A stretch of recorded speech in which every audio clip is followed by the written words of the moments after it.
तो कैसी हैं आप लोग और कैसे चल रही है आपकी स्टडी। दोस्तों आज की जो ये वीडियो है ये बहुत ज्यादा इंपॉर्टेंट होने वाली है क्लास 10 के छात्रों के लिए। दोस्तों आज मैं आप लोगों को सामाजिक विज्ञान यानी कि सोशल साइंस का टोटल 34 क्वेश्चन बताने वाला हूं और आप लिख लो कि आपके बोर्ड एग्जाम में ये 100% पूछे जाएंगे। आप किसी भी साल का पेपर उठा के देख लो, ये 34 प्रश्न में से अधिकांश प्रश्न आपको उस क्वेश्चन पेपर में मिल जाएगा। ठीक है, तो आप जो भी काम कर रहे हो, जो भी पढ़ाई कर रहे हो, उससे पहले रोको और उसके बाद क्या करो, इस वीडियो को फुल वॉच करो और इस वीडियो में मैंने जितने भी क्वेश्चन बताए हैं वो सारे क्वेश्चन रट्टा मार जाओ मेरे भाई। 100% लिख के देता हूं कि ये प्रश्न आपको अपने बोर्ड एग्जाम में देखने के लिए जरूर मिलेंगे। ठीक है, चलिए पहला प्रश्न की बात करें, जर्मनी एकीकरण का संक्षेप में पता लगाएं। बहुत इंपॉर्टेंट क्वेश्चन है, आप किसी भी साल का पेपर उठा के देख लो, इसमें ये जरूर पूछा गया है। 2022 में भी ये दो तीन सेट में पूछा गया था। देखिए आपको कंफ्यूज नहीं होना है, आपके एग्जाम में इसको 3 तरीका से पूछ देगा।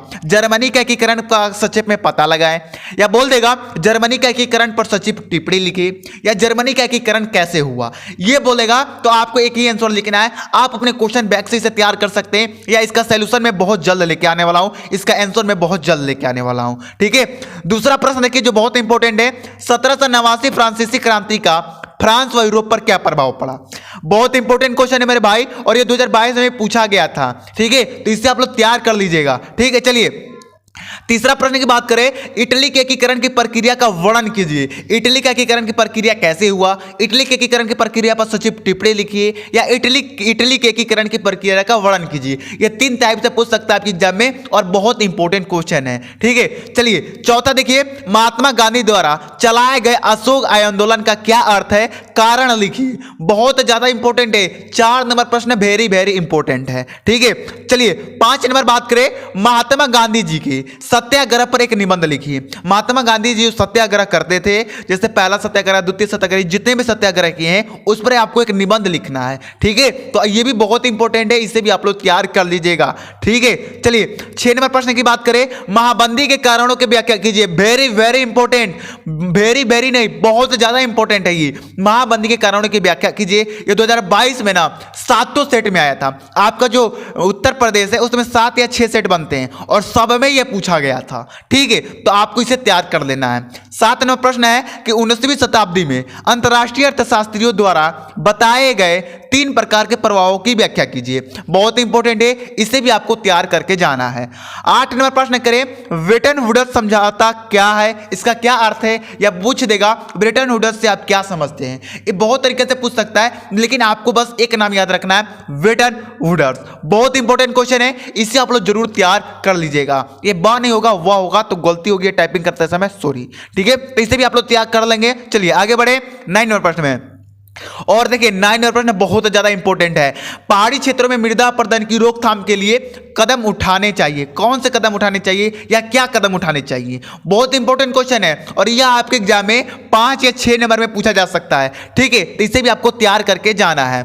देखिए 10 नंबर प्रश्न बहुत इंपॉर्टेंट, जैव और अजैव संसाधन क्या होते हैं, या पूछ देगा जैव और अजैव संसाधन में अंतर लिखिए, उदाहरण दीजिए। ये सारे क्वेश्चन आएंगे, तो इसे भी आपको तैयार करके जाना है। जैव और अजैव संसाधन पढ़ लेना है। ठीक है, 11 नंबर प्रश्न है कि मृदा अपरदन से क्या अभिप्राय है, मृदा अपरदन के लिए उत्तरदायी कारणों का वर्णन कीजिए। बहुत वेरी वेरी इंपॉर्टेंट क्वेश्चन है, इसे आप लोग टिक लगा लो, 100% ये आपके एग्जाम में आएगा। ठीक है, 12 नंबर प्रश्न है कि 3 राज्यों के नाम बताइए जहां काली मृदा पाई जाती है, इस पर मुख्य रूप से कौन सी फसल उगाई जाती है। बहुत इंपॉर्टेंट क्वेश्चन है और इससे बहुकल्पीय प्रश्न भी बनता है कि जो काली मृदा है वो किस देश, किस राज्य में पाई जाती है। ऑप्शन दे देगा तो आपको वहां पर सिलेक्ट करना होगा। ठीक है, तो इससे आप लोग पढ़ के जाइएगा कि जो काली मृदा होती है वो किस किस राज्य में पाई जाती है और उसमें मुख्य फसल कौन सी उगाई जा सकती है। ठीक है, चलिए 13 नंबर प्रश्न की बात करें, 13 नंबर प्रश्न की जैव विविधता क्या है, मानव जीवन में इसकी महत्व का वर्णन कीजिए। वेरी वेरी इंपॉर्टेंट है, इसे भी आपको तैयार करके अपने बोर्ड एग्जाम में जाना है। ठीक है, चलिए 14 नंबर प्रश्न देखिए, बहुउद्देशीय परियोजना से होने वाले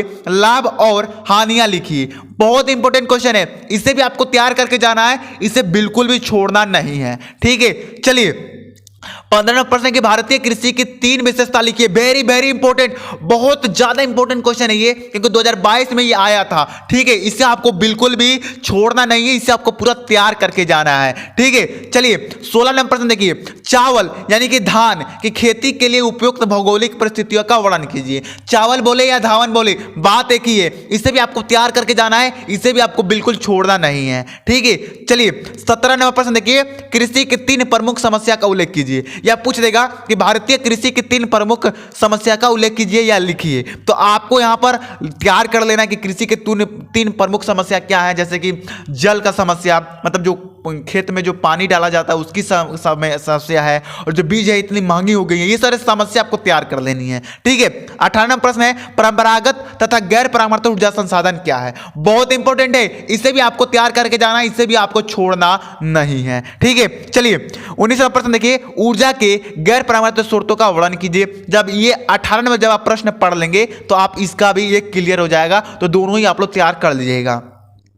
20 नंबर प्रश्न देखिए। सड़क परिवहन के 3 गुण बताइए। जो सड़क परिवहन है उसका 3 गुण बताना है, बहुत इंपॉर्टेंट है, तैयार करके जाना है। 21 नंबर प्रश्न है कि परिवहन तथा संचार के संसाधन किसी देश की जीवन रेखा तथा अर्थव्यवस्था क्यों कह जाती है। ठीक है, वेरी वेरी इंपॉर्टेंट है, इसे भी आपको अपने एग्जाम में तैयार करके ही जाना है। अब देखिए 22 नंबर, बहुत इंपॉर्टेंट, गठबंधन सरकार से आप क्या समझते हैं, वेरी वेरी इंपॉर्टेंट है, इसे भी आपको तैयार करके ही जाना है। ठीक है, चलिए 23 नंबर प्रश्न देखिए। संघवाद, संघवाद क्या है या संघवाद है, इसकी प्रमुख विशेषता लिखिए। देखिए यहां पर क्या लगाइएगा, संघवाद क्या है, गलती हो गई है, दिल से सॉरी, लेकिन बहुत इंपॉर्टेंट क्वेश्चन है, इसे भी आपको तैयार करके ही जाना है अपने बोर्ड एग्जाम में। ठीक है, चलिए 24 नंबर प्रश्न देखिए। 1992 के संविधान संशोधन के पहले और बाद के स्थानीय शासन के 2 महत्वपूर्ण अंतर लिखिए। बहुत इंपॉर्टेंट है, इसे भी आपको अपने बोर्ड एग्जाम में तैयार करके जाना है। अगर आप चाहते हैं इन सभी का आंसर मैं आपको बताऊं तो आप लोग कमेंट जरूर कीजिएगा। ठीक है, 25वां प्रश्न देखिए। भारत की विधायकों में महिलाओं के प्रतिनिधित्व की स्थिति क्या है। बहुत इंपॉर्टेंट है, और यह आपसे 2022 में 1 या 2 सेट में पूछा गया था, थोड़ा इंपॉर्टेंट है, लेकिन इसे आपको छोड़ना नहीं है, इसे भी आपको पूरा तैयार करके जाना है। ठीक है, चलिए 26 मिनट बात करें।